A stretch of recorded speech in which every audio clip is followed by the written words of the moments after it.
হে WhatsApp guys, কেমন আছো সবাই? আশা করি সবাই খুব ভালো আছো। র্যান্ডম অ্যানিমেশনের ব্লু লকের আরেকটা ভিডিওতে তোমাদের সবাইকে স্বাগতম। আর আমি প্রথমেই ক্ষমা চেয়ে নিয়েছি যে মাঝখানে আমি ভয়েস দিতে পারিনি এর জন্য। আর সাইবার পাঙ্কের ভিডিওটা মনে হয় আসেনি এখন, আমি খুবই লজ্জিত। অ্যাকচুয়ালি হচ্ছে কি, আমি আমার এলাকাতে একটা জিম দিচ্ছি, তো বুঝতেই পারছো আমি খুবই ব্যস্ত রয়েছি এই সাইটে। এটা এখনো ওপেনিংও হয়নি, সামনে ওপেনিং, সময় খুব কম, প্রচুর সময় দিতে হচ্ছে সেখানে, আমি কাজই করতে পারছি না। তো এই জন্য আমি ফাদকে বলেছি তাড়াতাড়ি করে সাইবার পাঙ্কটা শেষ করে দিতে। তবে এরপর থেকে ড্যান্ডেনারেন এবং ব্লু লকটা আমি অন্তত দেওয়ার চেষ্টা করবো যত ব্যস্তই থাকি। তবে যেটা গিয়েছে তার জন্য আমি ক্ষমা প্রার্থী। মানে ড্যান্ডেনারেন মাঝখানে দুইটা তো আমি এক্সপ্লেন করতে পাইনি, সেজন্য আমি ক্ষমা প্রার্থনা করছি। তো গত এপিসোডে কি হয়েছে তোমাদের নিশ্চয়ই মনে আছে। পাগলা শিডো নেমেছে, বলটা প্রায় করতেই যাবে, তখন আমাদের রিও এসে ওকে মনে করো হুবহু আইকিউর ডিফেন্সকে কপি করে বলটা ক্লিয়ার করে দিয়েছিল। আর এটা দেখে সকল অডিয়েন্সরা অনেক বেশি এক্সাইটেড হয়ে যায়। আর রিওর মাইন্ডসেটটাও কিন্তু একদম ক্লিয়ার ছিল যে সে যেভাবেই হোক এই ম্যাচটা জিতবে এবং নিজের যোগ্যতা মাগির সামনে প্রমাণ করবে, নাগির সামনে প্রমাণ করবে। তো এটা দেখে ইসাগি অনেক বেশি অবাক হয়ে গিয়েছে এবং এটা দেখে ইসাগি বুঝতে পারে যে ইগোর এই প্ল্যানটা সাকসেসফুল হয়েছে এবং এই গেমটা আবারও ব্লু লকের পক্ষে চলে এসেছে। কিন্তু এখানেই কিন্তু আবার আরেকটা ঘটনা রয়েছে। শিডো আর শায়ের মধ্যে কেমিস্ট্রি কিন্তু ধীরে ধীরে বেড়ে যাচ্ছিল এবং শিডো তখন শায়ের কাছে যায় এবং বলে, থ্যাংক ইউ জিনিয়াস, অনেক ভালো একটা পাস দেওয়ার জন্য। সত্যি বলতে তোমার সাথে খেলার পরে আমার শরীরের প্রত্যেকটা কোষ আবার জীবিত হয়ে উঠেছে। আমি সত্যিকারের স্বাধীনতা অনুভব করতে পারছি। আমি অনুভব করতে পারছি অনেক বড় একটা ধ্বংসযজ্ঞ এখনই শুরু হবে। তো এটা শুনে শাই বলে, তোর ভেতরে ইমোশন তুই পেছন দিয়ে রাখ, তুই এখনো চুলটাও ফেলতে পারিস না, আমি তোর কাছে আর অনেক গোল আশা করি। তো এরপর ম্যাচ আবারও শুরু হয়ে যায় আর শিডো সোজা বলের দিকে দৌড়াতে থাকে এবং শিডো মনে মনে ভাবতে থাকে, এই সকল গেম প্ল্যান আর এই সকল ট্র্যাকটিক এগুলো আমার জন্য না, ফুটবল আমার জন্য কোনো গেম না, ফুটবল আমার জন্য হচ্ছে জীবনের একটা প্রক্রিয়া। আলামিন ভাইয়ের অডিয়েন্সের কাছে মাস্টারবেশন যেমন জীবনের একটা প্রক্রিয়া, সেরকম এই ফুটবল হচ্ছে আমার জীবনের একটা প্রক্রিয়া। আর আমার আসল স্ট্রেংথ হচ্ছে এই পেনাল্টি এরিয়া। আমি যদি এরিয়ার মধ্যে থেকে বল পাই তাহলে আমি গোল পোস্টের দিকে না তাকেও গোল করতে পারি এবং আমার শরীরের প্রত্যেকটা কোষ শুধুমাত্র গোল করার জন্যই তৈরি হয়েছে। আর তখনই আমরা দেখতে পাই যে শাই শিডোকে অনেক বড় একটা বল পাস দেয় আর শিডো যখন বলটা রিসিভ করবে তখনই পেছন থেকে আবার রিও চলে আসে ওকে ডিফেন্ড করার জন্য। আর এখানে লক্ষ্য শিডো কিন্তু বুঝতে পেরেছিল যে রিও এখানে আবারও জাপান আন্ডার-20 যে টিম রয়েছে, ওদের টিম, সেই টিমের ডিফেন্ডার ওই অলিভার কি জানি আইকিউ, ওর স্কিলকে কপি করেছে। তো শিডো তখন রিওকে খেপানোর জন্য বলে, তোমার কাছে কি কোনো স্কিল নেই? তুমি খালি অন্যদের স্কিলকে কপি করতে পারো। এটা শুনে রিও বলে, তোমার যদি এরকমই মনে হয় তাহলে তোমার কেমন লাগবে এরকম একটা প্লেয়ারের কাছে হাঁটতে যে শুধুমাত্র অন্যদের স্কিলই কপি করে? তো অ্যাকচুয়ালি হয়েছে কি, এখানে শিডো আর রিওর ভয়েসটা আমি আলাদাভাবে দেওয়ার চেষ্টা করেছি, মানে ভয়েসটা তো আলাদা করতে হবে আর আমি শুধুমাত্র দুইটা ভয়েসই দিতে পারি, সরি তিনটা। তো যাই হোক, এটা শুনে শিডোর অনেক বেশি রাগ হয় এবং ও করে কি সরাসরি গোল পোস্টের দিকে একটা শট মারে। তবে এই শটটায় অত বেশি পাওয়ারও ছিল না, তাই গাগামোরো খুব সহজেই বলটা ধরে ফেলে। আর এরপর গাগামোরো বলে, সিধো তোমার শরীরের জন্যই ভাই তোমাকে কলিকাতা হারবাল খেতে হবে। আর তারপর অনেক জোরে একটা শট মারে এবং সকল প্লেয়ারে তখন উপরের দিকে দৌড়াতে থাকে, কিন্তু সিধো কিন্তু সেদিকে যায় না। সিধো করেছিল কি, ব্লু লকের যে গোল পোস্ট সেখানেই দাঁড়িয়েছিল এবং আকাশের দিকে তাকিয়ে ভাবতে থাকে যে আমাকে আরো বেশি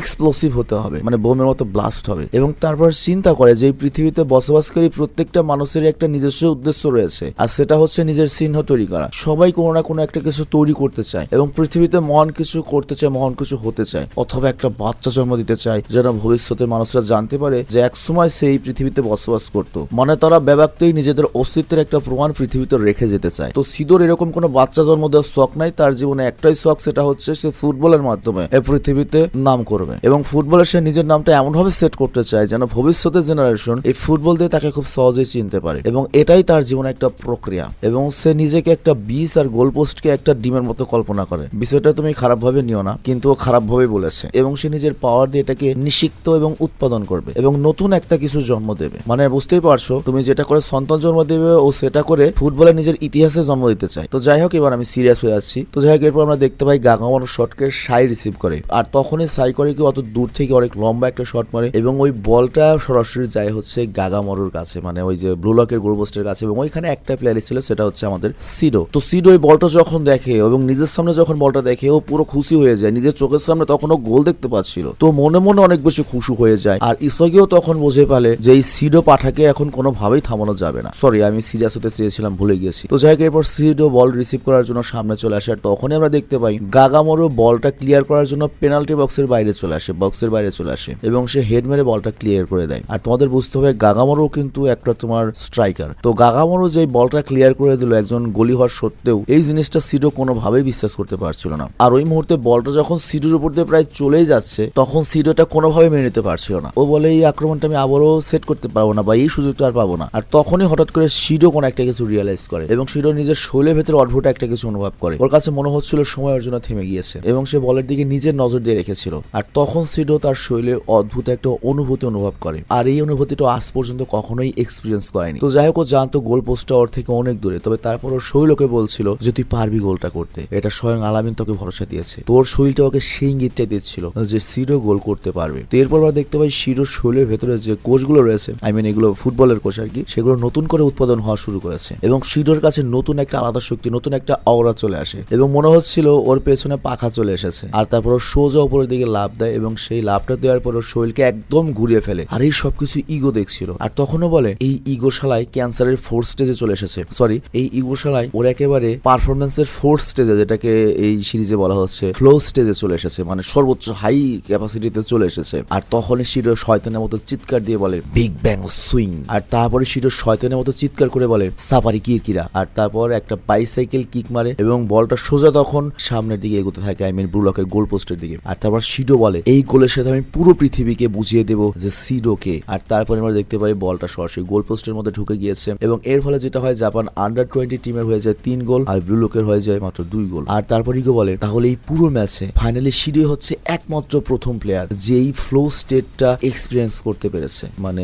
এই ম্যাচে নিজেকে সর্বোচ্চ জায়গায় নিতে পেরেছে। আর এই অসাধারণ গোল দেখে তো মনে করো জাপান আন্ডার-20 টিমের যে ফ্যানরা ছিল তারা তো পাগল হয়ে যায়। তো গোলটা করার পরে সিডো সোজা যায় হচ্ছে সাইর উপর লাফ দিয়ে পড়ে এবং বলে ওস্তাদ আমি একটা গোল করেছি। কিন্তু তখনই সাইকরিকে উল্টোকে মাটিতে আছাড় মেরে বলে তুই আরো 3টা গোল কর, তারপর আমাকে টাচ করবি। তো এটা শুনে সিডো বলে 3টা? আমি তো 10টা গোল করবো ভাবছি, আর এরপর আমি তোমার রোম্বা থাকবো, আর তোমার কারণে তো আমি ভালো খেলতে পারছি তাই না? আর এই দিকে আমাদের ইসাগিকে দেখানো হয়। তো ইসাগি সিডোকে দেখে ভয় পেয়ে গিয়েছিল, মানে এই শালা সেই সিরিজের শুরু থেকে পর্যন্ত খালি ভয়ই পাচ্ছে ভাই, সিরিয়াসলি। তো যাই হোক, ইসাগি ভাবছিল এতক্ষণ সে যা যা দেখেছে এগুলো কি দেখছি, ও বিশ্বাসই করতে পারছিল না এবং মনে মনে চিন্তা করে থাকে আমরা এতদিনে সিডোকে কেউ কন্ট্রোল করতে পারিনি, তার উপর এখন ওকে সাই গাইড করছে, ওকে তো পুরো পাগলা কুত্তা বানিয়ে দিয়েছে। আর তখন ওর মনে হয় তার মানে সিডোর ফ্লো স্টেটে চলে গিয়েছে, ক্যান্সারের ফোর্থ স্টেজে চলে গিয়েছে, ওর স্কিলের সর্বোচ্চ পর্যায়ে চলে গিয়েছে। তো এটা ভেবে ইসাকি নিজের উপর রেগে যায়, অনেক বেশি রেগে যায়, কারণ ও নিজে যেতে চেয়েছিল ওই ফ্লো স্টেজে, কিন্তু ওই স্টেজে অলরেডি সিডো পৌঁছে গিয়েছে। তো এর জন্য ভালোভাবে বুঝে নেয় সিডো যদি এভাবেই পারফরমেন্স করতে থাকে তাহলে ব্লু লকের আর কোনো চিহ্নই থাকবে না। আর এইদিকে আমরা দেখি ইগোর অ্যাসিস্ট্যান্ট ইগোকে বলে তুমি কি এখন এখানে বসে থাকবে, তুমি কি এখনো নতুন কোনো প্ল্যান আনবে না, ওদের কোনো গাইড করবে না? এইভাবে যদি চলতে থাকে আমরা তো হেরে যাবো, তাহলে তো ব্লু লকের অস্তিত্বই শেষ হয়ে যাবে। আর তোমরা অবশ্যই জানো কি চ্যালেঞ্জ হয়েছে, যদি আজকের ম্যাচ আন্ডার-20 টিম জিতে,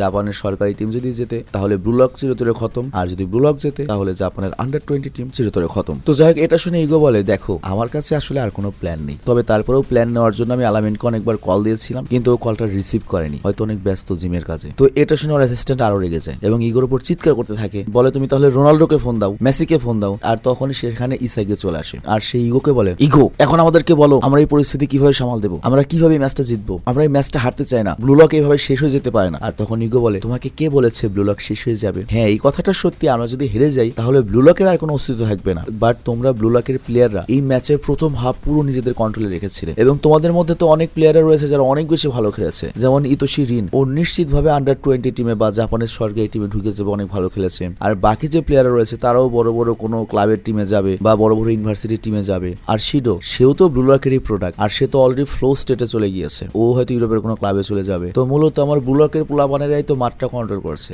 আর যেহেতু ব্লু লকের প্লেয়াররা জাপানের বিভিন্ন ক্লাবে বা বিভিন্ন জায়গায় থাকবে, তো এর মানে হচ্ছে জাপানের ফুটবল নিরাপদ হয়ে যাবে এবং তোমরাই নিশ্চিতভাবে জাপানের ফুটবল ইতিহাসকে বদলে দিতে পারবে। আর তোমরা সবাই নিজেদের জায়গা থেকে নিজেদেরকে প্রমাণ করতে পারবে এবং ব্লু লক থেকে আমি যে মোটিভেশনটা তোমাদেরকে দিয়েছি, যে তোমাদের প্র্যাকটিসটা দিয়েছি, সেটা অবশ্যই তোমাদেরকেও কিছু অর্জন করতে সহায়তা করবে। তো এটা শুনে ইসাকি বলে এইগুলো শুনে আমার কিছু যায় আসে না, জাপানের ফুটবলের ভবিষ্যৎ নিয়ে আমার কোনো চিন্তা নেই, আমি এই বর্তমানে এই ম্যাচটা জিততে চাই, এই ব্লু লকের ম্যাচটা জিততে চাই। আমরা ব্লু লকে এত বেশি ট্রেনিং করে এত বেশি স্যাক্রিফাইস করে এই ম্যাচটা হারতে পারবো না, এই ম্যাচটা হারার জন্য আমি এত বেশি কষ্ট করিনি, আমরা কোনোভাবে এই ম্যাচ হারতে পারবো না, এই ম্যাচ হারা আর মারা খাওয়া একই কথা, সরি মারা যাওয়া একই কথা। আর এরপর ইসাকি আরো বলে আমি এই পৃথিবীর বেস্ট প্লেয়ার হতে চাই, সরি বেস্ট প্লেয়ার হতে চাই। তো ইসাকি যখন এগুলো বলছিল তখন তার চারপাশ দিয়ে আলাদা এক ধরনের আওরা বের হচ্ছিল, মানে ওর আওরা একদম বদলে গিয়েছে বা ওরা একদম বদলে গিয়েছে। এটা থেকে ইগো বলে ঠিক আছে তুমি যেহেতু বলছো তাহলে তোমাদের জন্য আমার কাছে একটা ফাইনাল প্ল্যান রয়েছে। আলামিন ভাই মাত্র আমাকে হোয়াটসঅ্যাপে এই প্ল্যানটা পাঠিয়েছে, তবে এটা কাজ করবে কিনা এটা নিয়ে আমার কোনো ধারণা নেই। তো এরপর ইগো বলে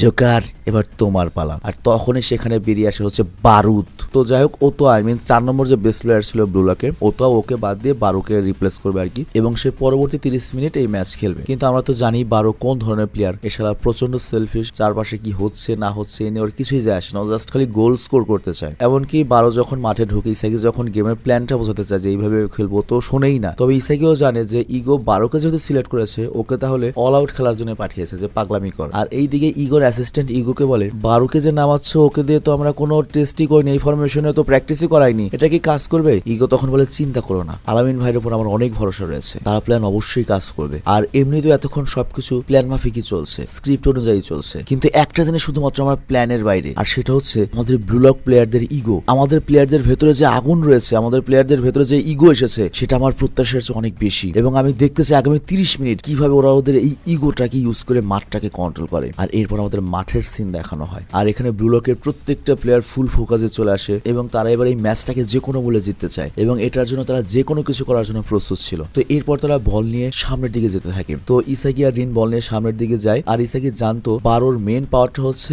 মিড রেঞ্জ শট, মানে মিডফিল্ড থেকে মাঠের মাঝখান থেকে সহজেই অনেক বড় শট নিতে পারে এবং গোল করতে পারে। তো এর জন্য ইসাকি প্ল্যান বানায় সে যে কোনো ভাবে 12কে মিড রেঞ্জ থেকে ব্যবহার করবে, মানে 12 মনে করো গোলটা মারবে, তারপর ইসাকি হয়তো গোল পোস্টের দিকে থাকবে, ওখান থেকে গোলটা করে দেবে। কিন্তু ইসাকির আইডিয়া ছিল না যে এই বারুদকে ইগো আগে থেকে একটা অ্যাডভাইস দিয়ে রেখেছিল বা প্ল্যান বলে রেখেছিল। অ্যাকচুয়ালি এই বুদ্ধিটা আলামিন ভাই দেয়নি, এটা হচ্ছে ইগোরই কুট বুদ্ধি আর কি। তো ইগো 12কে বলছিল দেখো, তোমার কারো কোনো গেম প্ল্যান নিয়ে চিন্তা করতে হবে না, তোমাকে জাস্ট একটা জিনিসই করতে হবে, তোমাকে শুধুমাত্র ইসাকিকে হারাতে হবে, ইসাকির উপর আধিপত্য বিস্তার করতে হবে এবং তোমার নিজের গোল করতে হবে। তো যাই হোক ইসাকি তো এই ব্যাপারে জানতো না, সুজা শান্তা মনেও খেলছে 12কে নিজের মনে করে। আর এরপর আমরা দেখতে পাই ইসাকি আর রিন বল পাস করতে করতে সামনের দিকে যাচ্ছে, আর তখন রিন করে কি পেছনের দিকে বল পাস দেয়, আর হাউরি তখন বলটা রিসিভ করে। আর এই সুযোগে রিন আর ইসাকি দুইজনই করে কি সামনের দিকে যেতে থাকে। আর তখনই হাউরি খেয়াল করে শুধুমাত্র ইসাকি ফাঁকা রয়েছে, কারণ রিনের দিকে সেন্ডও যাচ্ছে। তো এরপর হাউরি ইসাকির দিকে বল পাস দেয়। তবে ইসাকির দিকে তখন আবার আন্ডার 20 টিমের হায়াতে চলে আসতে থাকে, কিন্তু ইসাকি বা হায়াতে বল রিসিভ করার আগেই সেখানে সিংহের মতো চলে আসে হচ্ছে 12, আর সে তখন ওদের দুজনের সামনে থেকে বলটা ছিনিয়ে নেয়। আর তখন ইসাকি চিৎকার করে বলে এই হালার পোথালা 12, এটা তুই কি করছিস, এটা তো আমার বল ছিল। বাট 12 তখন ইসাকিকে বলে আমি তোকে হান্ট করছি ইসাকি, আমি তোকে শিকার করছি ইসাকি। আর এই জিনিসটা দেখে কেউ বুঝতেই পারে না যে হালা কইলোটা কি, নিজের টিমমেটের বিপক্ষেও খেলছে বা কিভাবে খেলতে পারে। আর তখনই আমাদের ইগোকে দেখানো হয়, আর সে বলে দেখো আমি জানি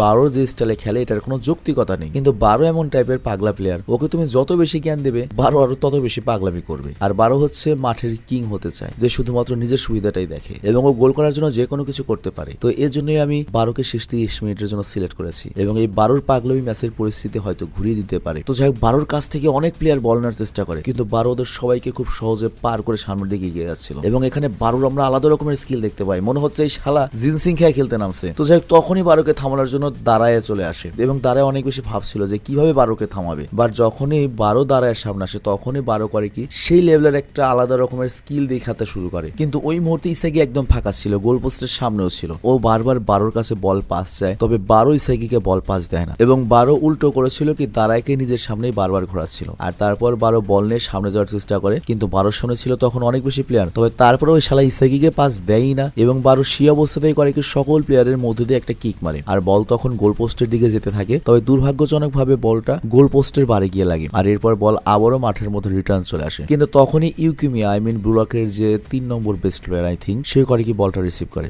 ওই যে ইউকিমিয়া ক্যারোসিন নাকি কি নাম, চশমা পরে হারামজাদাটা। তো যাই হোক ইউকিমিয়া এখানে কিন্তু প্রপার কোনো সুযোগ পায়নি, তবে যেহেতু একটা সুযোগও পেয়েছে গোল করার, এটাকে পুরোপুরি কাজে লাগাতে চায়। তো ইউকিমিয়া তখন তার সকল স্কিলকে এই মুহূর্তে ব্যবহার করার জন্য মনে করো মরিয়া হয়ে ওঠে। আর তারপর ইউকিমিয়া করে কি তার সামনে থাকা প্লেয়ারকে খুব সহজেই ড্রিবল করে সামনের দিকে এগিয়ে যায়। আর ওই সময় সামনের প্লেয়ার ইউকিমিয়ার স্পিড আর ড্রিবলিং দেখে তো পুরো হতবাক। তো যাই হোক ইউকিমিয়া তখন বল নিয়ে সামনের দিকে যাচ্ছে এবং ওই সময় সে নিজের টিমমেটদেরকে ডিকোয়ের মতো ব্যবহার করছিল বলটা সামনে নিতে এবং এরপর সে তার সামনে গোল পোস্টটা দেখতে পায়। তবে তখনই তার সামনে আরেকজন ডিফেন্ডার চলে আসে। তবে ইউকিমিয়া জানতো তাকে যে কোনোভাবে এখান থেকে শটটা করতে হবে এবং কয়েক ন্যানো সেকেন্ডের মধ্যে বেশ কয়েকটা স্পট খুঁজে বের করে যেখানে মারলে গোল হতে পারে। আর এরপরও নিজের সকল শক্তি প্রয়োগ করে একটা কিক মারে এবং দেখে মনে হচ্ছিল ইউকিমিয়াও হয়তো ওর ফ্লো স্টেটে বসে গিয়েছে, সর্বোচ্চ স্টেটে। তো যাই হোক ওই বলটা অলমোস্ট গোল পোস্টের মধ্যে ঢুকে যাচ্ছিল, বাট তখনই সেখানে চলে আসে অলিভার আইকিউ আর সে তখন গোল পোস্টের সামনে থেকে একটা হেড মেরে বলটা ক্লিয়ার করে দেয়। আর কেউ বিশ্বাসই করতে পারছিল না, হালাই কামটা করলো কি, শালার আইকিউ তো এখানে ছিলই না আশেপাশে, হঠাৎ করে হালাই কই থেকে আসলো, ও তো ছিলই না এখানে। তো অ্যাকচুয়ালি আইকিউ সবার ব্লাইন্ড স্পটকে ব্যবহার করে এই গোল পোস্টের সামনে এসে বলকে ডিফেন্ড করেছে। তো এই হেডটা মারার পরে আইকিউ কোন একটা কিছু অনুভব করে। আইকিউ বলতে থাকে আমি এটা কি অনুভব করছি,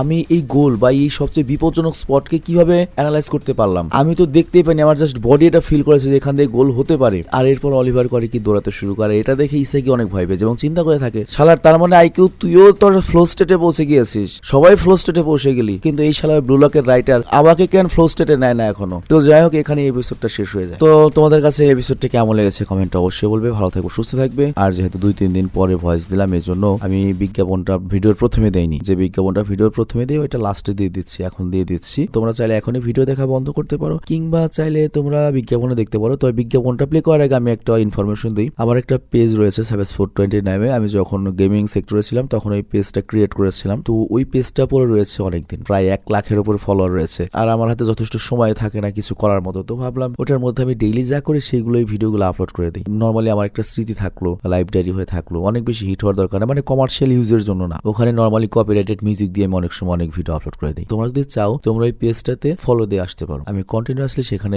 ভিডিও আপলোড করছি 2-3 দিন পর পর, তো অত বেশি গুরুত্বও না। তবে তারপরেও তোমরা যদি কেউ চাও, আমি ওই পেজটার লিংক ডিসক্রিপশন এবং পিন কমেন্টে দিয়ে দিচ্ছি। আজকে আমরা যাচ্ছি হচ্ছে আমার ফ্রেন্ডের জন্মদিন, তোর জন্য আমরা একটা সারপ্রাইজ গিফট নিয়ে আসছি। একটা না দুইটা, এই ছোট গিফট নিয়েছে ভাইয়া, আর এই বড় গিফট নিয়েছে। তো এখনো বিয়ে করা নাই, ওর বলে জন্মদিন করা আছে, এই জন্য আমি উপযুক্ত পুরস্কার নিয়ে আসছি, উপযুক্ত গিফট নিয়ে আসছি। सारे मिलके हमको पागल बना रहे हैं। খুশি, এই জন্য খুশি। আমি গিফট দেবো ওকে এখন, এবং এই গিফটটা আমি তো এখানে খুলবো না, আমি গিফটটা খুলবো হচ্ছে আন্টির সামনে। Let's go. এটা এমন একটা গিফট, এটা মনের বিয়ের পর অনেক কাজ আসবে, এখনো কাজ আসবে, খুব কাজের। এটা কোনো কাজের জিনিস না, এটা একটা খুবই কাজের জিনিস। खुल जा सेम सेम অসাধারণ। लगा मेरा मजाक। सारी उम्र मैं जो कर जब रहा तेरे पीछे ये जिंदगी सर्कस हो गई। হ্যালো বন্ধুরা, আজ আমরা এমন একটি অ্যাপ সম্পর্কে তোমাদের বলতে চাই যে অ্যাপটির অফিসিয়াল পার্টনার হচ্ছে পিএসজি। আর এখানে অনেকগুলো ম্যাচ খেলে ল্যাপটপ, আইফোন, স্মার্ট ওয়াচ ও আরও অনেক ক্যাশ প্রাইজ জেতার সুযোগ রয়েছে। আর এই অ্যাপটিতে সকল ধরনের লাইভ ম্যাচের রেজাল্ট দেখতে পারবে এবং এই ম্যাচের স্কোর অনুমান করে গেমও খেলতে পারবে, যেমন কোন টিম জিতবে, কোন টিম কত রান করবে, কে সর্বোচ্চ স্কোর করবে। এছাড়া বিভিন্ন ধরনের গেম রয়েছে, সেগুলো খেলেও ইনকাম করতে পারো। আর রেজিস্ট্রেশনের সময় আমাদের যে প্রোমো কোডটি রয়েছে অলোক1, এটা ব্যবহার করলে প্রথম ডিপোজিটে 26,000 টাকা পর্যন্ত বোনাস পেতে পারো। আর এই টাকা তুমি খুব সহজেই বিকাশ, ব্যাংক এবং অন্যান্য সহজ পদ্ধতির মাধ্যমে উঠাতে পারো। তো আর দেরি কিসের, ডেসক্রিপশনে প্রোমো কোড এবং পিন কমেন্টে প্রোমো কোড সহ সাইন আপ লিঙ্ক রয়েছে, সেটা ব্যবহার করো এবং ক্যাশ প্রাইজ জিতো। আর এখানে আরেকটা কথা মনে রেখো, আমরা যেই বিজ্ঞাপন দেই না কেন, অনলাইন থেকে টাকা আয় করা এত সহজ কোনো ব্যাপার নয়। তোমরা কোনো আর্থিক ক্ষতির সম্ভাবনা রয়েছে এমন কোনো ওয়েবসাইটে যাবে না,